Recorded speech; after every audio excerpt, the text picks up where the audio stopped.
Welcome back to my channel Shahnaz ফ্যাশনে আপনাদের আরও একবার ওয়েলকাম। থাম্বনেল দেখে নিশ্চয়ই আপনাদের মনে হচ্ছে সেই একই ধরনের কামিজ কাটিং আর স্টিচিং, কিন্তু না, এই ভিডিওয় আমি একটু অন্যরকমই দেখাবো। মানে স্টিচিংয়ের সময় কিছু কিছু এমন ট্রিক্স দেখাবো যেটা আপনারা দেখলে খুব আপনাদের জন্য সেটা খুব হেল্পফুল হবে। তো তার জন্য আপনাদেরকে ভিডিওটা কোনোরকম স্কিপ না করে শেষ পর্যন্ত দেখতে হবে, কারণ আমি স্টিচিংয়ের মাঝে মাঝে কিছু ট্রিক্স দেব। তো সেটা ফলো করলে আপনাদের খুব ভালো লাগবে এবং স্টিচিংটাও খুব সুন্দর হবে। তো চলুন দেখে নিই কীভাবে আমি কামিজটা প্রথমেই দেখাবো কাটিংটা, তো দেখে নিই কীভাবে কামিজটা কাটিং করব। আজ আমি যে ফ্যাব্রিকটা কাটতে বসেছি তো তার প্রিন্ট হিসাবে কাপড়টা কাটিং হবে। মানে ব্যাক পার্টের জন্য ব্যাক প্রিন্ট যাবে আর ফ্রন্ট পার্টের জন্য ফ্রন্ট প্রিন্ট যাবে। তো ফ্রন্ট পার্টের জন্য প্রিন্টটা আমি দুভাজে ফোল্ড করে নিয়ে পেতে নিয়েছি। এবার লেন্থ অনুযায়ী আমি বসিয়ে নিচ্ছি। আপনাদের যেমন যার লেন্থ থাকবে সেটা মার্ক করে নেবেন। আমার শোল্ডার আছে 16 ইঞ্চ, তো তার হাফ হয় 8 ইঞ্চ, কিন্তু আমি 7 ইঞ্চ নেব, কারণ আমি পুট ভেঙে নিয়েছি। আগেই আপনাদের পুট ভাঙার হিসাব দেখিয়ে দিয়েছি। তো সেই হিসাবে আমি 7 ইঞ্চে মার্ক করলাম, আর আর্মহোল লাইন দিলাম আমি 7 ইঞ্চ। তো এখানে 6 ইঞ্চে মার্ক করলাম ফ্রন্ট পার্টের জন্য। মানে ফ্রন্ট পার্টের আর্মহোলটা 1 ইঞ্চ আমি ব্যাকে নিলাম। একটা 6 ইঞ্চে দিয়েছি, একটা 7 ইঞ্চে দিয়েছি। তো এইবার আমি চেস্ট লাইন দেবো। চেস্ট লাইনের জন্য আমার মার্ক পড়বে 15 ইঞ্চে। তো এইভাবে আমি লাইন ড্র করে নিলাম। এবার আমার হিপ লাইন পড়লো 21 ইঞ্চে। এটা লেন্থ অনুযায়ী হিপ লাইন পড়ে। তো আমার লেন্থ যেহেতু বেশি আছে তাই 21 ইঞ্চে পড়লো। এবার চেস্টের জন্য আমি 4 দিয়ে ডিভাইড করলাম আমার যত চেস্ট মার্ক আছে। এখানে আমার 10.5 ইঞ্চে পড়েছে। আর ওয়েস্ট পড়েছে 10 ইঞ্চে। আর হিপ পড়েছে আমার 12 ইঞ্চে। তো এভাবে আমি মার্ক দিয়ে দিলাম। আর ১ ইঞ্চ এক্সট্রা নিলাম, আর ওপরে ১.৫ ইঞ্চ করে এক্সট্রা মার্জিন কাপড় নিয়েছি। তো এইভাবেই আপনারা লাইন ড্র করে নেবেন।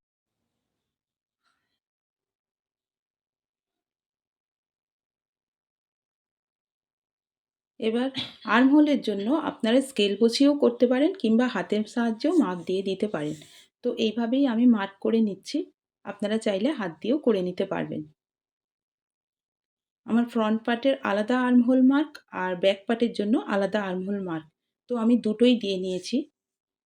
এবার আমি কাপড়টা কাটিং করে নেব। আর 1/2 ইঞ্চ আমি পুটের জন্য নামিয়ে দিয়েছি। মানে শোল্ডার ডাউন করেছি 1/2 ইঞ্চ। এবার আমি ঘেরার জন্য সোজাসুজি লাইন ড্র করে নিচ্ছি। আপনারা চাইলে ঘেরার জন্য 1/2 ইঞ্চ এক্সট্রাও রাখতে পারেন। এটা কাস্টমারের পছন্দের ওপর নির্ভর করে। তো এবার আমি ব্যাক পার্টের মার্ক অনুযায়ী কেটে নিচ্ছি। মানে ফ্রন্ট পার্টের ডিপ আর্ম হলে আমি কাটলাম না। এভাবে কেটে নিলাম। এবার ব্যাক পার্টের ওপর বসিয়ে আমি পুরো ব্যাক পার্টটাও কাটিং করে নিচ্ছি।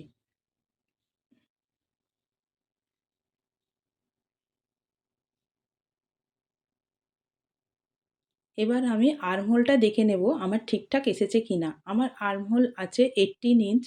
তো আমি সবসময় কাটার পর আর্মহোলটা একবার চেক করে নিই। তো 18 ইঞ্চে আমার ঠিকঠাক এসে গেছে।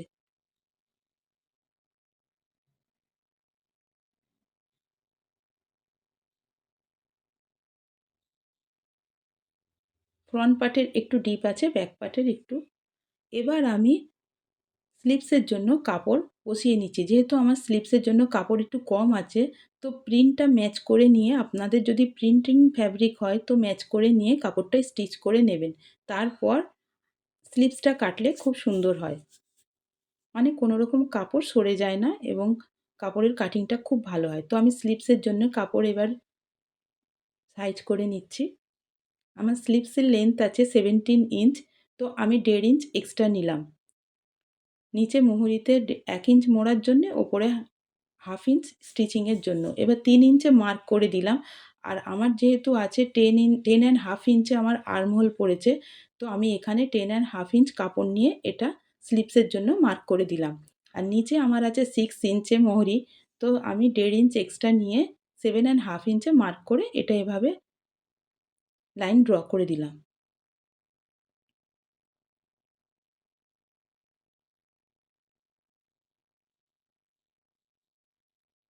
আমি কিন্তু এখন তালপাট কাটিং দিলাম না। আমি এটা সবসময়ই খেয়াল রাখি যে এটা স্টিচিংয়ের সময় দিই। আপনাদেরকে স্টিচিংয়ের সময় দেখিয়ে দেবো তালপাট কাটিংটা। তো এভাবে আমি দুটো স্লিভসই কাটিং করে নিয়েছি। এবার কামিজের স্টিচিংটা আপনাদেরকে দেখিয়ে দেবো। প্রথমেই আমি গোল গলার জন্য বক্রমের ওপরে কাপড়টা স্টিচ করে নিচ্ছি। মানে যার যেরকম নেক মাপ আছে তারা সেরকমভাবে এটা বসিয়ে নেবেন।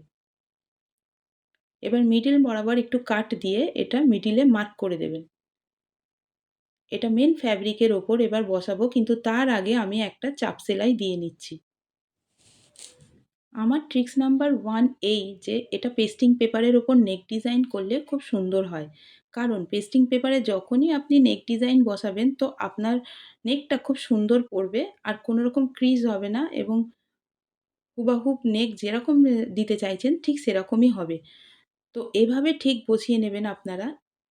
এটা গোল গলার জন্য আমি দিলাম। আপনারা চাইলে আপনাদের পছন্দসই নেক ডিজাইন করে নিতে পারেন। এইভাবে ঠিক পেস্টিং পেপারের পাশ দিয়ে স্টিচটা দিয়ে নেবেন। যেন স্টিচটা পেস্টিং পেপারের ওপরে না ওঠে। ঠিক যেমনটি আমি দিচ্ছি ঠিক সেরকম। এবার বাড়তি কাপড়টা কেটে নিয়ে উল্টে নেবেন।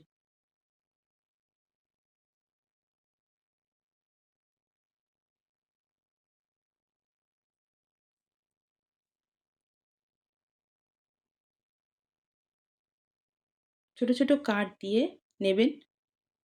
এতে করে কি হবে গলাটার ভাঁজটা খুব সুন্দর হবে এবং পটিটা খুব সুন্দরভাবে পেতে যাবে। এবার ওপর দিয়ে একটা টপ স্টিচ লাগিয়ে নেবেন। এটা অবশ্যই দরকার।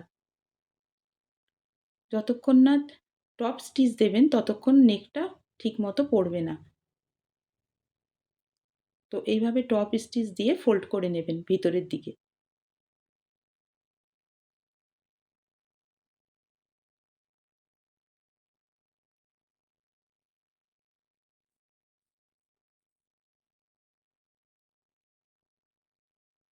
চাইলে আপনারা আয়রনও করে নিতে পারেন, কিন্তু আমি আয়রন শেষে করে নেব। এবার আমি ব্যাক পার্টের ইয়েটাও ঠিক এভাবে পটিটাও করে নিয়েছি। নিয়ে আমি শোল্ডার কিভাবে জয়েন্ট করব সেটাই দেখাচ্ছি। আপনারা আমার হাতের দিকে লক্ষ্য করুন। প্রথমে ফ্রন্ট পার্টটা রেখে ব্যাক পার্টের ওপরে ফ্রন্ট পার্টটা রেখে তারপরে পটিটা এভাবে ঠিক ঘুরিয়ে নেবেন। এটা আমার ট্রিক্স নাম্বার 2। ঠিক যেভাবে পেতেছি ব্যাক পার্টটা তার উপরে ফ্রন্ট পার্ট বসিয়ে পটিটা ঠিক এভাবে ফোল্ড করে নিতে হবে। ঠিক যেভাবে আমি দিচ্ছি এভাবে ফোল্ড করে নিয়ে স্টিচ চালাতে হবে। আর অবশ্যই এখানে ২ বার স্টিচ দেবেন, কারণ এটা মজবুত ও টেকসই হবে। এবার আপনাদেরকে আমি খুলে দেখিয়ে দেব যে স্টিচটা দেওয়ার পর কি সুন্দর হয়েছে, জয়েন্ট হয়েছে শোল্ডার। দেখেন এখানটা কত সুন্দর হয়েছে।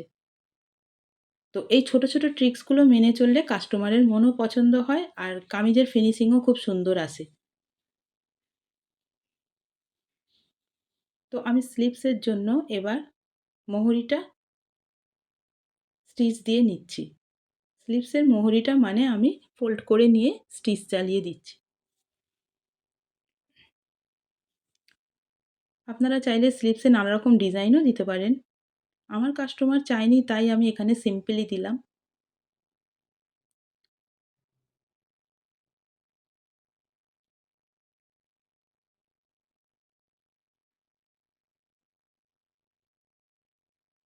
আমি দেখে নিলাম আমার ঠিকঠাক আছে স্লিভসের মাপ অনুযায়ী।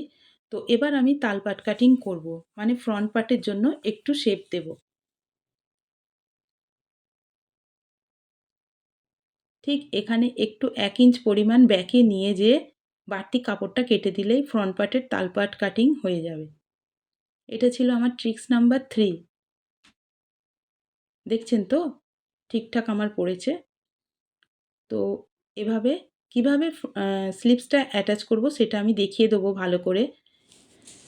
এবার আপনারা যারা ওভারলক করেন মানে ইন্টারলকে দিয়ে দেন তাদের জন্য নয়, এটা যারা ইন্টারলক করে না তাদের জন্য। দুটো ফ্রন্ট পার্ট পাশাপাশি রেখে আগে সাইড দিয়ে একটা স্টিচ দিয়ে নেবেন। এবার উল্টো করে নিয়েই যদি ফিনিশিং দিন তাহলে আপনাদের কোনো রকম ইন্টারলক মেশিনের প্রয়োজন পড়বে না, কিংবা স্টিচের প্রয়োজন পড়বে না। আমি বরাবরের এই নিয়মটা ফলো করি। আপনারা চাইলে এই নিয়মটা ফলো করতে পারেন। এটা ছিল আমার ট্রিক্স নাম্বার 5।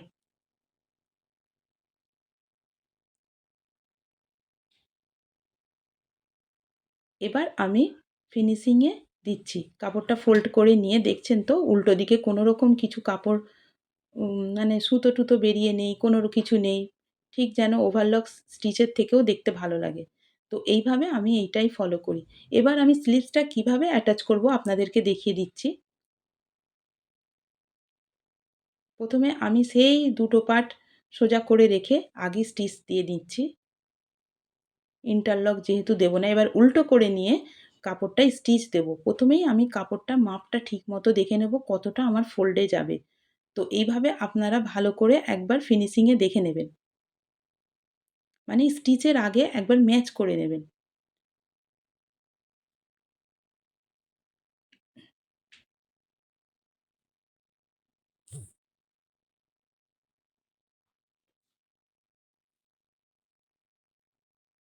এতে করে কি হবে কাপড় বেশিও থাকবে না আর হাতাটা খুব সুন্দর ফিনিশিংয়ের সঙ্গে হবে। মানে হাতার সঙ্গে আর্মহোলের অ্যাটাচটা খুব সুন্দর হবে। ঠিক যেখানে আমার মার্ক হয়েছে আমি সেখানে একটু মার্ক করে দিলাম।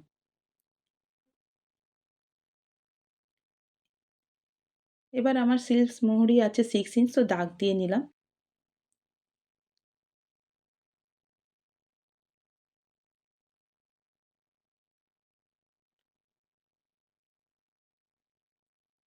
এবার আমার ফিটিংস মাপে স্টিচ দিয়ে নিলাম। আপনারা এটা ২ বার করে দিয়ে নেবেন। তো এবার কিভাবে হাতাটা অ্যাটাচ করছি ভালো করে লক্ষ্য করুন। প্রথমে ফ্রন্ট পার্টটা সামনের দিকে রেখে যেখানে আপনার তালপাট কাটিংটা আছে ঠিক সেই দিকটা রেখে হাতাটা ঠিক এভাবে আস্তে, আস্তে ঢুকিয়ে দেবেন ভিতর দিকে। মানে তালপাটের তালপাট আর আর্মহোল, ফ্রন্ট আর্মহোল একই দিকে থাকবে। এবার মিডল বরাবর একদম মিডল ম্যাচ করে নিয়ে একটা পিন আটকে নেবেন। ঠিক আমি যেভাবে করছি এখানে একটা পিন আটকে নেবেন। ব্যাস এবার স্টিচ দেওয়া আরম্ভ করবেন এক সাইড থেকে।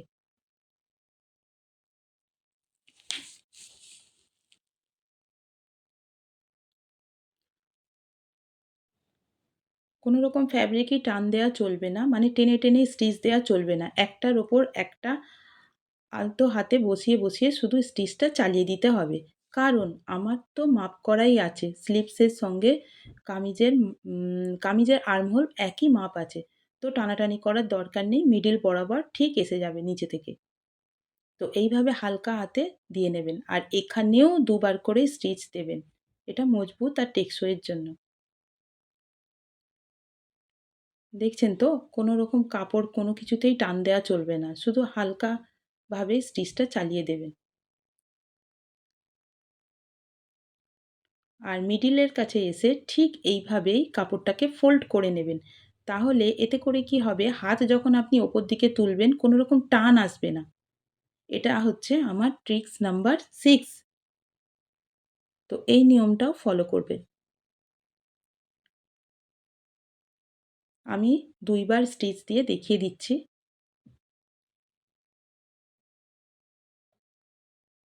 ঠিক একই প্রসেসে আপনারা আরও একটা স্লিভস অ্যাটাচ করে নেবেন।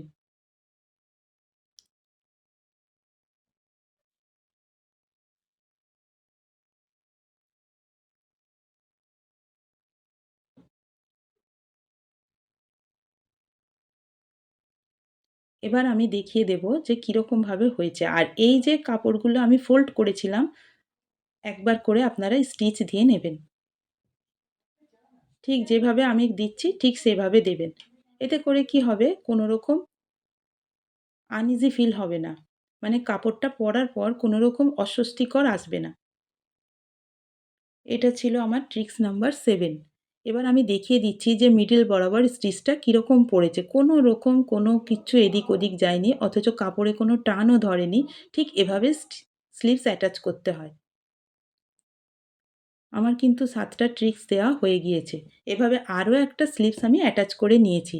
এবার আমি দামান স্টিচ দেখাবো। মানে ঘেরাটা কিভাবে আমি স্টিচ দেবো দেখাবো। ১ম এই আমি একটু কাপড় ফোল্ড করে নিয়েছি। ঠিক যেখানে হিপ হিপ আছে আমার, এখানে পিনের সাহায্যে আটকে এটা অ্যাডজাস্ট করে নিয়েছি। এবার একদিক থেকে ধরে, ওপর থেকে ধরে আমি এভাবে লাইন ড্র করে নিলাম। আর ঠিক এইটা আমার সেই টুকরো কাপড়টা আমি পটির মতো অ্যাটাচ করে নিচ্ছি। এতে করে কি হবে, ওঠা বসা করার সময় ঠিক হিপের কাছ থেকে কাপড়টা ছিঁড়েও যাবে না, আর সহজে টান লেগে ওখান থেকে কোনো রকম সেলাই খুলেও যাবে না। তো সেই জন্য আমি এটা মজবুত করে দিয়ে দিই। তো এটা হচ্ছে আমার ট্রিক্স নাম্বার 8।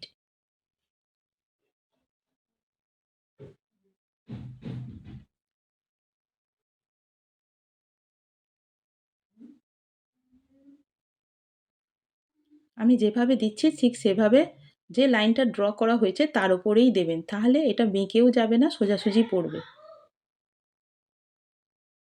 ঠিক যেভাবে দিলাম সেভাবে দিয়ে অ্যাটাচ করে নেবেন।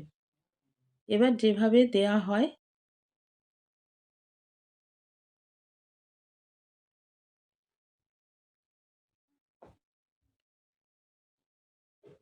কাপড়টাকে ঘেরার নিচে থেকে ওপর পর্যন্ত ফোল্ড করে নিয়ে একটু আয়রন করে নেবেন। এতে করে কি হয়, সামনের পার্ট পিছনের পার্ট একদম সুন্দর পড়ে। তো আমি এখানে একটু আয়রন করে নিয়েছি। আপনারা চাইলে পিন দিয়েও করে নিতে পারেন, অ্যাটাচ করে নিতে পারেন। তো আমি আয়রন করে নিয়ে এবার স্টিচ দিচ্ছি। ঠিক দেখুন মিডল বরাবর কিভাবে দিচ্ছি। এখানটা একটু মজবুত করে ২ বার ৩ বার দেবেন।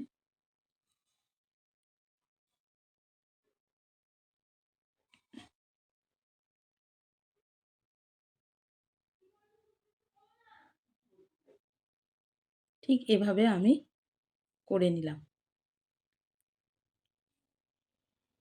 প্রথমে আমি আউটসাইডের স্টিচটা দিয়েছি, এবার আমি ইনসাইডের স্টিচটা দিয়ে নিচ্ছি। মানে ফ্রন্ট আর ব্যাক একই রকম স্টিচটা থাকবে। কোনো জায়গায় ছোট বড় হবে না। এই নিয়মটা ফলো করলে আপনাদের কামিজ স্টিচিংয়ে কোনো রকম অসুবিধে হবে না। আর ফিনিশিং খুব সুন্দর আসবে, আগেও বলেছি।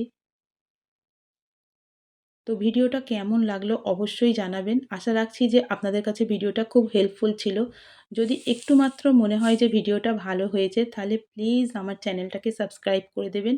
আর কমেন্টে অবশ্যই জানাবেন যে আমার ভিডিওটা কেমন লাগলো, কারণ কমেন্ট করলে আমি প্রচুর মোটিভেট হই আর নতুন ভিডিও করার আগ্রহ আরও বেড়ে যায়। আর সাবস্ক্রাইব করলে কি হবে, আমি নতুন যে ভিডিওগুলো দিচ্ছি আপনাদের কাছে নোটিফিকেশান পৌঁছে যাবে। এবার আমি চারিদিকটা স্টিচ দিয়ে নিয়েছি, মানে কামিজের চারপাশটা সেলাই করে নিয়ে দেখাচ্ছি আপনাদের কীরকম লেগেছে। যদিও আমার কামিজটা একদম সিম্পল, কোনো রকম ডিজাইন নেই, তবু আমার কাস্টমারের খুবই পছন্দ হয়েছে। আজকের মতো এখানেই শেষ করছি, আবার আসবো অন্য কোনো ভিডিও নিয়ে।